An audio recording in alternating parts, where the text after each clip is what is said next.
Satu aja, tunjukin Bisa. ayatnya sama saya. Yesus berkata, akulah nabi, tunjukin. Baik, waktu habis. Baik, waktu habis. Akulah nabi, bukan penafsiran. Ini penafsiran. Aduh, akulah nabi. Tolong, Ini loh, Pak. tolong. Udah. Oke. Tolong. Baik, Oke, waktu habis. terakhir ya, terakhir ya. Baik, Terakhir. tolong diam. Tetapi memang kedudukannya dalam Islam, Nabi Isa itu adalah seorang nabi, seorang utusan Tuhan, bukan sebagai Tuhan, bukan pula sebagai anak Tuhan, seperti yang diimani oleh saudara kita umat Kristiani. Berdasarkan dalil yang begitu banyak, baik dengan pendekatan Al-Quran maupun pendekatan Alkitab. Saya ulangi, umat Islam wajib beriman kepada Yesus. Tidak sah iman umat Islam kalau tidak percaya kepada Yesus sebagai seorang rasul, sebagai seorang nabi. Bayangkan itu Pak Tambunan, Pak Tampu Bolon, batal imannya orang Islam kalau mengingkari salah satu seorang nabi itu. Makanya dalam sharing saya dengan umat kita Nasrani, saya selalu katakan begini, kalaulah seandainya agama Kristen itu yang benar, dengan tokohnya adalah Yesus, kemudian umat Kristen masuk ke dalam sorga, insya Allah umat Islam juga akan ikut masuk ke dalam sorga. Kenapa? Karena kita beriman kepada Yesus. Tetapi kalau Islamlah yang benar, dengan tokoh kita Nabi Muhammad yang juga mengimani nabi-nabi yang terdahulu, kemudian saudara kita umat Kristiani tidak beriman kepada kerasulan Muhammad, mohon maaf, terpaksalah saudara kita masuk neraka kalau akan masuk surga. Ini untungnya menjadi umat Islam. Kenapa? Karena apa yang mereka imani, kita imani juga. Tetapi apa yang kita imani, mereka tidak imani.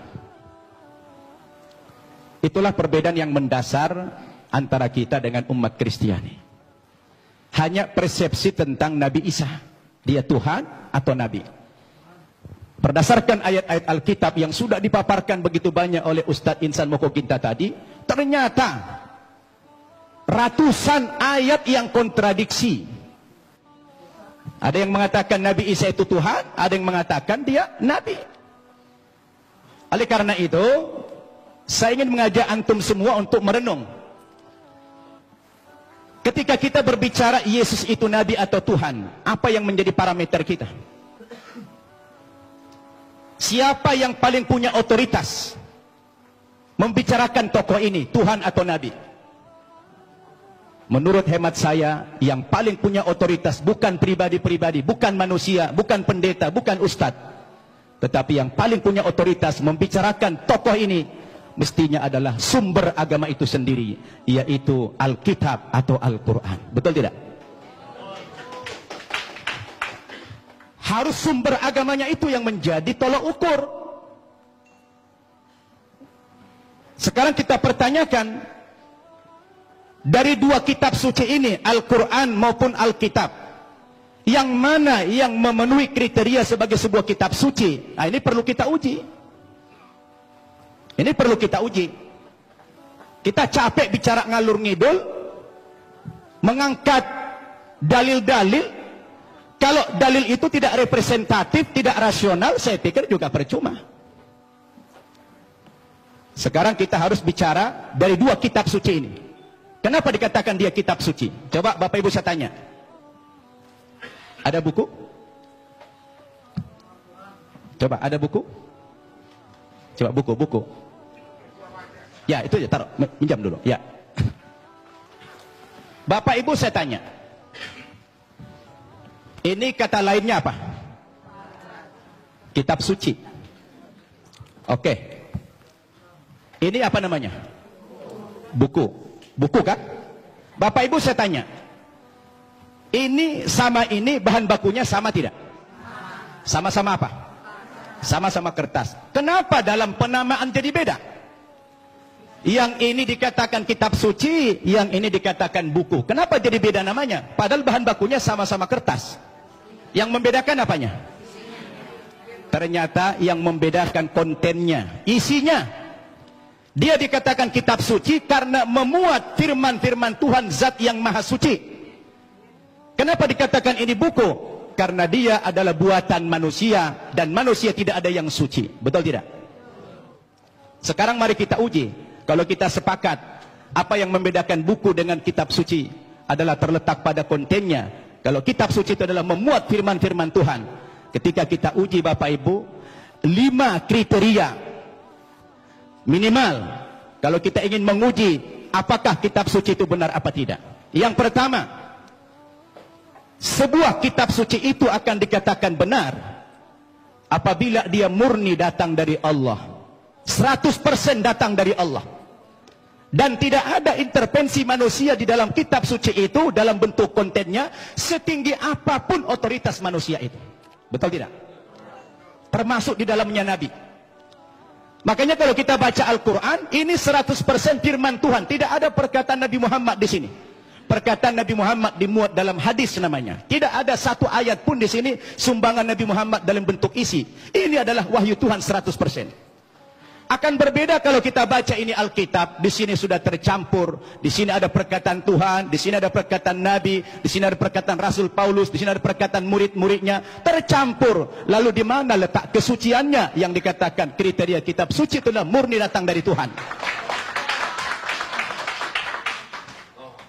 Itu satu. Yang kedua, kriteria kitab suci itu dikatakan benar apa tidak? Apabila kitab suci itu ditulis pada zaman kitab suci itu datang, yang diterima oleh Nabi yang menerima kitab suci tersebut. Saya tanya, Al-Quran kapan ditulis? Ketika Nabi Muhammad masih hidup. Dia suruh sahabat menulis Al-Quran. Karena dia tidak bisa membaca, tidak tahu menulis. Dia minta bantuan sahabat, sahabat menulis. Dan dia hidup sezaman dengan Nabi. Begitu selesai ditulis oleh sahabat, dikonfirmasi tulisan dengan bacaan Nabi. Sama apa tidak? Di cross check. Supaya tidak terjadi manipulasi. Kenapa? Karena kitab suci itu jadi pedoman. Sekarang Alkitab kita tanya, kapan ditulis? Lalu siapa tokoh yang menerima Alkitab?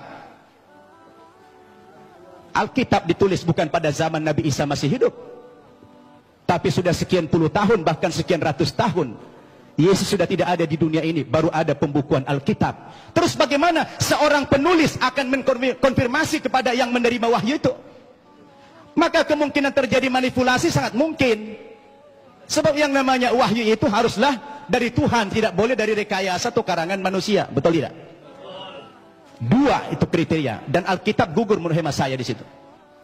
Yang ketiga, kriteria kebenaran sebuah kitab suci itu adalah seorang penulis wahyu secara moral haruslah orang yang jujur, terpercaya, bukan pendusta.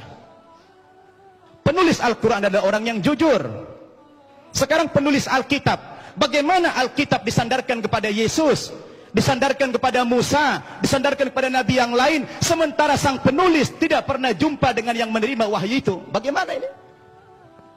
Maka gugurlah kesucian kitab tersebut.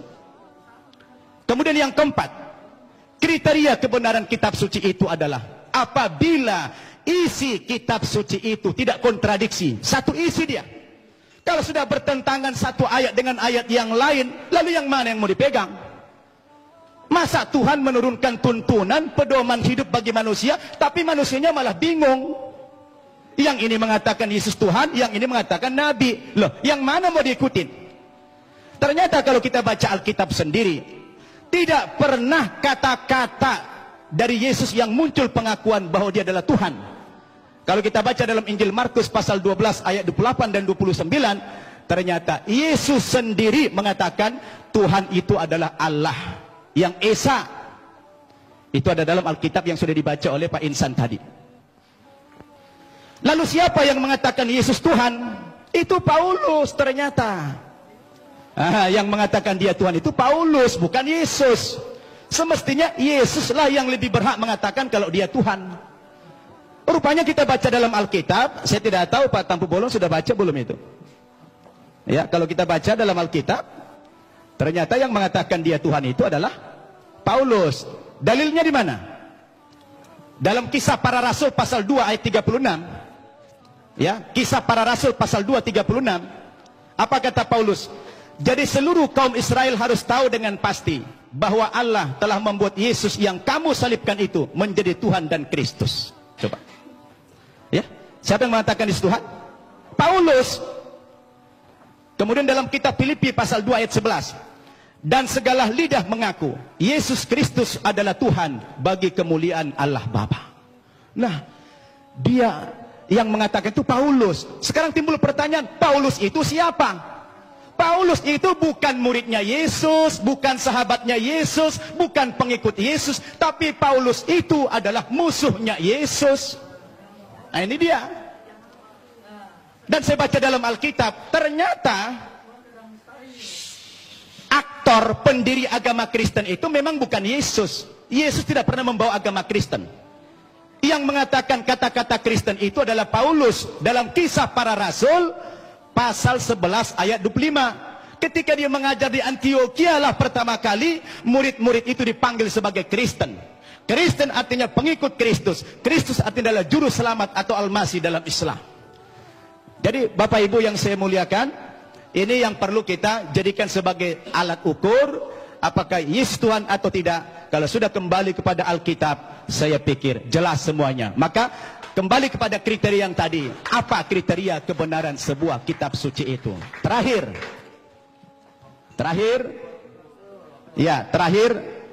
Kalau saya baca dalam Alkitab, ada beberapa alasan-alasan yang mengatakan dalam iman Kristiani dikatakan dia Tuhan. Yang pertama, rupanya karena Yesus itu lahir tidak punya bapak. Karena ajaib dia lahir sehingga dianggap Tuhan.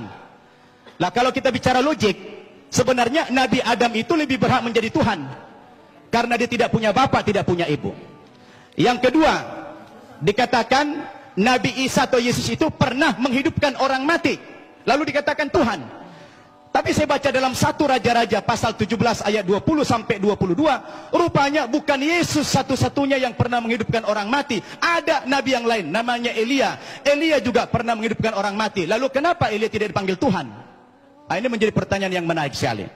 Sayang sudah dekat, saya sudah habis waktunya. Jadi terima kasih Bapak Ibu. Mudah-mudahan dialog kita terus berkembang. Wassalamualaikum warahmatullahi wabarakatuh. Waalaikumsalam warahmatullahi wabarakatuh. Saya sudah membaca bukunya Pak Insan. Masalah dia bilang ayat-ayat Nabi itu, terus terang saya udah baca banget ayat itu. Dan saya udah tahu banget itu.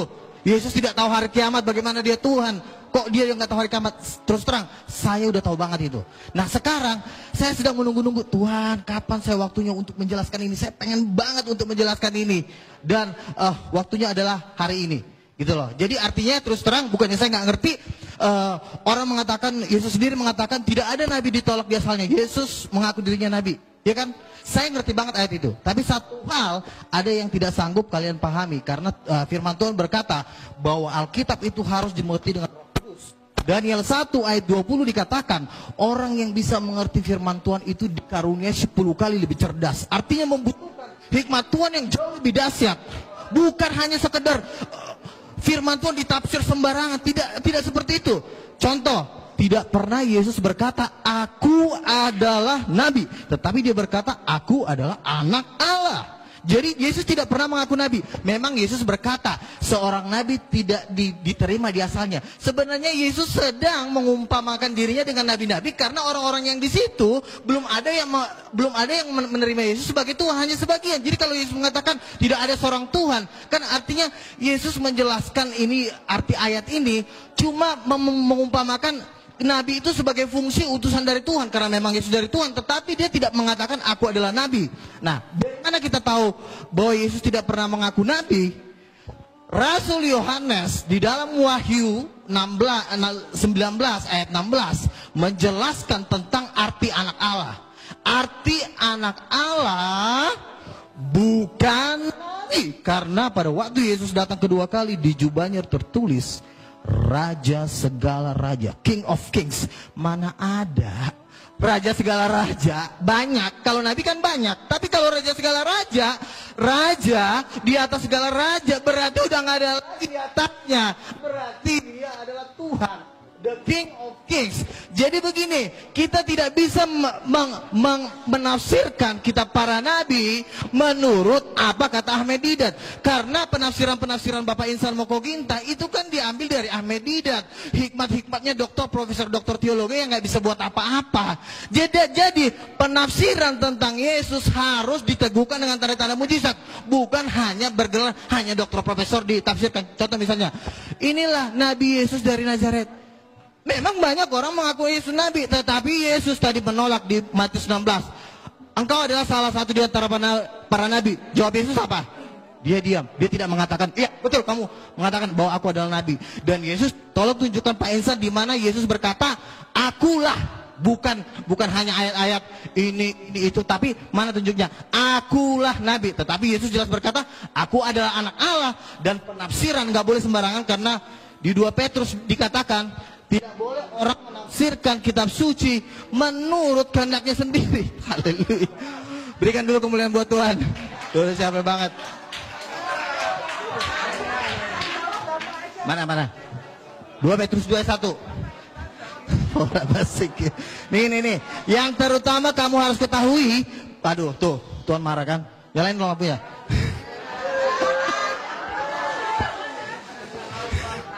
Makanya yang terutama harus kamu ketahui bahwa nubuat dalam kitab suci tidak boleh ditafsirkan seenaknya. Karena Yesus ditafsir langsung jadi nabi. Rasul nggak ada bilang Yesus nabi. Petrus sendiri berkata nih, saya baca nih. Petrus diurapi Roh Kudus, ya, dan diteguhkan dengan tanda-tanda mujizat. Makanya saya bilang, orang nggak boleh menafsirkan kitab suci kalau tidak diteguhkan dengan tanda-tanda mujizat, nggak boleh. Itu memang hukumnya. Makanya setiap orang yang menafsirkan firman Tuhan harus punya Roh Kudus. Saya punya Roh Kudus. Pak Insan kalau ditanya punya Roh Kudus, punya Roh Kudus nggak Pak? Nggak punya. Kenapa? Karena Yohanes 14 ayat 26, Roh Kudus hanya turun dalam nama Yesus. Nah, sekarang begini, Yesus tidak pernah mengaku nabi. Baik, tolong audien diam. Oke. Tolong audien diam. Udah. Saya dari tadi Moderator sebenarnya ya. menjawab pakai logika, tetapi Waktu karena habis. memang kalian belum memahami, jadi kalian bilang saya sosok berceramah. Enggak, kan saya bilang, oke, satu aja, tunjukin Bisa. ayatnya sama saya. Yesus berkata, akulah nabi, tunjukin. Baik, waktu habis. Akulah nabi, bukan penafsiran. Ini penafsiran. Aduh, akulah nabi. Tolong. Udah. Oke. Tolong. Baik, Oke, waktu habis. Terakhir ya. Baik. Tolong diam. Terakhir ya. Copy paste. Sudah Pak Insan, nanti Pak Insan. Pak Pada Insan. waktu Yesus datang yang kedua kali, di jubahnya tertulis bukan nabi Pak, tapi raja segala raja, bukan nabi. Masa di jubah Yesus tertulis nabi? Makanya Sudah. Waktu Wahyu Ibu 19, sudah habis. 18. Waktu Bapak sudah habis. Silakan. Sudah. 19 ayat 16. Nggak selesai. Nanti setelah acara. Makanya ini, Bu. Nanti setelah acara. Tidak boleh Baik, waktu menafsir- sudah lewat Oke. 2 menit. Nanti malah rame. Yes. Baik, kita tepuk tangan kepada Bapak Ibu ya.